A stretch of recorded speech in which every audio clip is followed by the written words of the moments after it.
വേദിയിലും സദസ്സിലും ഇരിക്കുന്ന എല്ലാവർക്കും എൻ്റെ വിനീതമായ നമസ്കാരം. ഇന്ന് കാവ്യജീവിതത്തിൻ്റെ 50 ആണ്ടുകൾ പൂർത്തിയാക്കുന്ന നമ്മുടെ പ്രിയപ്പെട്ട സൗഹൃദം ജിനൻ മാഷിന് കാവ്യശിഖയോടൊപ്പം ഞാനും എൻ്റെ ആദരം പങ്കുവയ്ക്കുന്നു. ആദ്യം ഒരു ചെറിയ കവിത, ആമയും മുയലും നടക്കാനിറങ്ങുന്നു എന്നുള്ള ആ ഒരു പുസ്തകത്തിലെ ഒരു ചെറിയ കവിത പറഞ്ഞിട്ട് ഞാൻ ചോദ്യം ചോദിക്കാം. കറുപ്പും വെളുപ്പും, എല്ലാ നിറങ്ങളും ചേർന്ന വെളുപ്പ്, എല്ലാ നിറങ്ങളും ചേർന്ന കറുപ്പ്.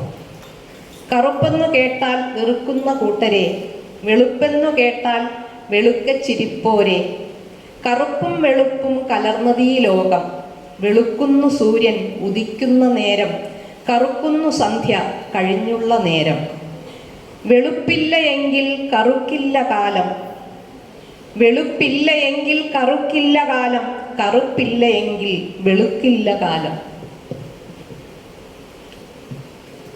കവിത കഴിഞ്ഞു. ഇനി അടുത്ത ചോദ്യമാണ് ജിനൻ മാഷിനോട്. ഇന്ന് ധാരാളം ആൾക്കാർ ഈ ബാലസാഹിത്യ രംഗത്തേക്ക് കടന്നു വരാൻ ആഗ്രഹിക്കുന്നുണ്ട്, ധാരാളം പേര് എഴുതുന്നുണ്ട്. പക്ഷെ എല്ലാം തന്നെ ബാലസാഹിത്യം എന്തൊക്കെയാണോ കുട്ടികളിലേക്ക് സന്നിവേശിപ്പിക്കേണ്ടത് എന്നുള്ള ആ ഒരു ധർമ്മം ഏറ്റെടുക്കുന്നുണ്ടോ എന്നുള്ള സംശയമാണ്. അപ്പോൾ ഈ രംഗത്തേക്ക് കടന്നു വരുന്നവരോട് മാഷിന് പ്രധാനമായിട്ട് പറയേണ്ടത്, മാഷിൻ്റെ അഭിപ്രായം അതാണ് എനിക്കറിയേണ്ടത്. സാധാരണ ഈ ബാലസാഹിത്യകാരെന്ന് പറഞ്ഞാൽ കുട്ടികൾക്ക് ചെറിയ ചെറിയ പൂക്കളെ കുറിച്ചുമൊക്കെ പറയുന്ന കവിതയായിട്ടാണ് ധരിച്ചു വച്ചിരിക്കുന്നത്. അങ്ങനെയല്ല, നമ്മുടെ മുമ്പിലുള്ള കുട്ടികൾ ചെറുതല്ല. എൻ്റെ മുമ്പിലുള്ള ഞാനല്ല, നമ്മുടെ കുട്ടിക്കാലത്തെ കുട്ടികൾ ഈ കാലത്ത്, പുതിയ കാലത്ത് അവരൊരുപാട് വളർന്നു, അവരുടെ മനസ്സൊക്കെ വളർന്നു. അവരോട് പറയേണ്ട കാര്യങ്ങൾ ഇങ്ങനെയുള്ള കുറച്ച് കുഞ്ഞു കാര്യങ്ങളല്ല, വലിയ കാര്യങ്ങൾ പറഞ്ഞു കൊടുക്കേണ്ടത് അവർക്ക് അറിയുന്ന ഭാഷയിലാണ്.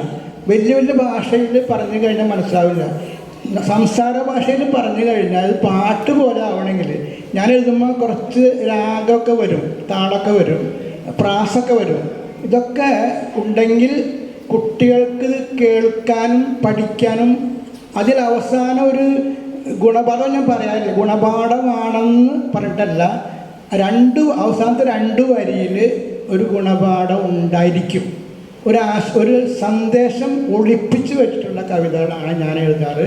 അത് കുട്ടികൾക്ക് വേണ്ടിയാകുമ്പോൾ അങ്ങനെയാണ് കുട്ടികളോട് പറയേണ്ടത്. ബാലസാഹിത്യകാരൻ പറഞ്ഞ അരക്കവികളല്ല, ഒരു മൂലയൊക്കെ ആവേണ്ടതാണ് എന്നാണ് എനിക്ക് പറയാനുള്ളത്.